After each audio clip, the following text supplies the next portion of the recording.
Hello dear students, welcome back to my YouTube channel and this is your English teacher Vijay. Dear student, एक big news मैं आपको देने जा रहा हूं आज इस वीडियो के थ्रू, जिसमें कि आपको क्लास 10th उत्तराखंड बोर्ड जो कि इस साल परीक्षा निरस्त हुई थी और आप लोगों की मार्कशीट बननी है, तो इसमें किस तरह से अंकों का वितरण किया जाएगा, क्या मानक बनेंगे, आज इस वीडियो में आपको क्लियर हो जाएगा। लेकिन वीडियो में आगे बढ़ने से पहले एक चीज़ ज़रूर कह दूँ कि आप चैनल को सब्सक्राइब ज़रूर करें, लाइक करें। और सब्सक्राइब करने के फ़ायदा यह है कि यहाँ पर आपको क्लास 10th 11th 12th से रिलेटेड इंग्लिश सब्जेक्ट के बहुत सारे कंटेंट की वीडियोस आपको यहाँ पर अवेलेबल हो जाएंगी। तो चलते हैं आज की वीडियो की तरफ। छात्रों के अंदर कोरोना संक्रमण के दौरान क्लास 10th की परीक्षा जो निरस्त हुई थी, छात्रों के अंदर एक असमंजस बनी हुई है कि किस तरह से अब उन्हें मार्कशीट मिलेगी, उन्हें अंक कैसे मिलेंगे। तो आज की वीडियो में इसे क्लियर करते हैं कि किस तरह आपके अंकों का विभाजन होगा। तो चलते हैं आज की वीडियो की तरफ, लेट्स बिगिन। तो देखिए, यहाँ पर एक न्यूज़पेपर की कटिंग है जहाँ पर मैं आपको बता रहा हूँ 10वीं के छात्रों को प्रमोट करने के लिए मानक तय। देखिए, देहरादून से ये बात आई है, उत्तराखंड बोर्ड के लिए है, ठीक है, कि किस तरह से प्रमोट किया जाएगा, क्या मानक बनाए गए हैं, किसके आधार पर छात्रों को आगे प्रमोट किया जाएगा। थोड़ा सा एकदम क्लीन तो नहीं है, लेकिन आपको मैं न्यूज़ पढ़ के बता रहा हूँ, आप ध्यान दीजिएगा। उत्तराखंड बोर्ड की 10वीं के छात्र छात्राओं को प्रमोट करने के लिए मानक तय करने शुरू कर दिए गए हैं। विभागीय सूत्रों के मुताबिक 9वीं में मिले अंकों के आधार पर छात्रों को 10वीं में भी नंबर दिए जाएंगे। ये एक बहुत टैगलाइन है कि विभागीय सूत्रों से क्या पता चला है कि 9वीं में मिले अंकों के आधार पर कक्षा 10वीं में नंबर दिए जाएंगे। यानी 9th क्लास में आपने जो भी मार्क्स प्राप्त किए हैं डियर स्टूडेंट्स, उसके आधार पे आपको 10th क्लास में जो है मार्क्स मिलेंगे। तो आप समझ लीजिए कि 9th में आपने क्या स्कोर किया है, उसके आधार पर ही आपको 10th में मार्क्स मिलेंगे। आगे देखिए, यहाँ पे उत्तराखंड विद्यालयी शिक्षा परिषद ने स्कूलों से छात्रों की 9वीं व 10वीं में आंतरिक मूल्यांकन के अंकों का विवरण मांगा है। ठीक है, जो भी इंटरनल आपके जितने एग्जामिनेशन होते हैं क्लास 10th के या फिर 9th के जो भी हुए हैं, इनका जो है विवरण मांगा गया है। किसकी तरफ से मांगा गया है? उत्तराखंड विद्यालयी शिक्षा परिषद के थ्रू, जिसके आधार पर छात्रों को अगली कक्षा में प्रमोट किया जाएगा। बता दें कि कोरोना के कारण इस साल 10वीं की बोर्ड परीक्षाएं स्थगित की हुई थी। तो देखिए, यहाँ पर जो है परीक्षा स्थगित की थी, तो यहाँ पर 9th क्लास 10th क्लास कि जो भी जितने भी इंटरनल एग्ज़ाम्स हैं, ठीक है, यानी आंतरिक मूल्यांकन जिनको कहते हैं, जो भी इवैल्यूएशन किए हुए थे, तो उनका रिकॉर्ड यहाँ पर मांगा गया है। तो छात्रों देखो, इसका मतलब सीधा सीधा ये है कि 9th क्लास में आपने जो भी मार्क्स प्राप्त किए और साथ ही साथ 10th क्लास में जैसे नवंबर में आपके स्कूल्स खुले, तो उसके बाद जो भी टाइम पीरियड मंथली आपके जो टेस्ट रिकॉर्ड रहे, आपकी जो वर्कशीट रही, आपने जो काम किया, उन सभी का विवरण अब मांगा गया है।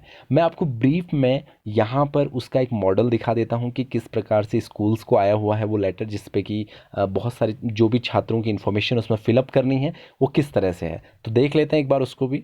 तो देखिए बच्चों, ये बहुत ज़्यादा क्लीन तो नहीं है, लेकिन फिर भी मैं आपको दिखाने की कोशिश करता हूँ। देखिए, ये जो है ये क्या चीज़ है, मैं आपको सबसे पहले ये बता दूँ। इस प्रपत्र को कहते हैं, क्या कहते हैं इसको? सबसे टॉप में लिखा है शैक्षिक सत्र 2020-21 में कक्षा 10 में अध्ययनरत छात्र छात्राओं का आंतरिक मूल्यांकन प्रपत्र। तो इस प्रपत्र में क्या क्या चीज़ें मेंशन की गई है? देखिए, सबसे पहले क्रम संख्या, अनुक्रमांक, विद्यार्थी का नाम, पिता का नाम, विषय, और यहाँ पर जो चीज़ दी गई है इस कॉलम में देखिए, 2 नवंबर 2020 से छात्रों का विवरण। ठीक है, तो सबसे पहले यहाँ उपस्थिति का प्रतिशत मांगा गया है कि जो परसेंटेज कितने बच्चा उपस्थित रहा स्कूल में। उसके बाद इस कॉलम में लिखा है 4 मासिक परीक्षाओं के अधिकतम अंक, यानी नवंबर, दिसंबर, जनवरी, फरवरी, इन 4 महीनों में उसने जितने भी मार्क्स प्राप्त किए, जो मंथली टेस्ट होते हैं, उनका रिकॉर्ड यहाँ पर देना है कि हिंदी में कितने आए, इंग्लिश में कितने आए, ठीक है, सब्जेक्ट वाइज। इसके बाद आगे देखिए अगला कॉलम। देखिए, मैं आपको कॉलम बताते जा रहा हूँ जिससे आपको पूरी डिटेल मिले, सिर्फ हाफ डिटेल नहीं, आपको सब कुछ पता चले कि हाँ ये चीज़ जो है, मतलब इस तरह से स्कूल्स में रिकॉर्ड मांगे गए हैं। आगे देखिए, छात्रों के द्वारा दिए गए क्रियात्मक गृह कार्य, प्रोजेक्ट कार्य का विवरण।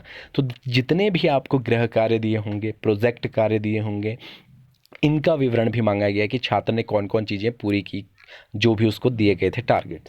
आगे देखिए इस कॉलम में यहाँ लिखा हुआ है कक्षा 9 की वार्षिक परीक्षा के आधार पर विवरण। कक्षा 9 में जो अपने वार्षिक परीक्षा में जो आपकी उपस्थिति रही वो, ठीक है, और संप्रति स्तर, मतलब आपका क्या स्तर, आप फर्स्ट डिवीज़न, सेकंड डिवीज़न, क्या आपकी डिवीज़न है इस वक्त, तो ये डिटेल भी मांगी गई है। ठीक है, इसके बाद 2020-21 की अर्धवार्षिक एवं प्री बोर्ड परीक्षाओं का विवरण। अगर प्री बोर्ड एग्ज़ाम हुआ है या फिर हाफ ईयरली एग्ज़ाम हुआ है उसकी डिटेल भी यहाँ पर मांगी गई है। ठीक है, उसके आगे देखिए, विद्यालय स्तर पर आंतरिक मूल्यांकन, प्रोजेक्ट, प्रयोगात्मक, अब जो आपका प्रैक्टिकल वगैरह होता है, प्राप्तांक, उसके परसेंटेज, ये भी यहाँ पर मांगे गए। और अन्य अगर कोई उसने स्कूल जो जिन्हें हम कहते हैं कि अगर उसने कोई और एक्टिविटीज़ की है जिससे मतलब उसका रिकॉर्ड अच्छा वहाँ पर आता है तो उस इन्फॉर्मेशन को मांगा गया है।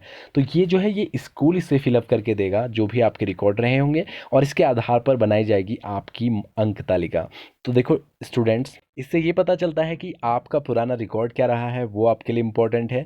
और दूसरी चीज़ ये इम्पोर्टेंट है कि आपका रिकॉर्ड भले ही कुछ भी रहा हो, लेकिन इस वक्त आपने क्लास 10th में चीज़ें अच्छे से करी या नहीं करी।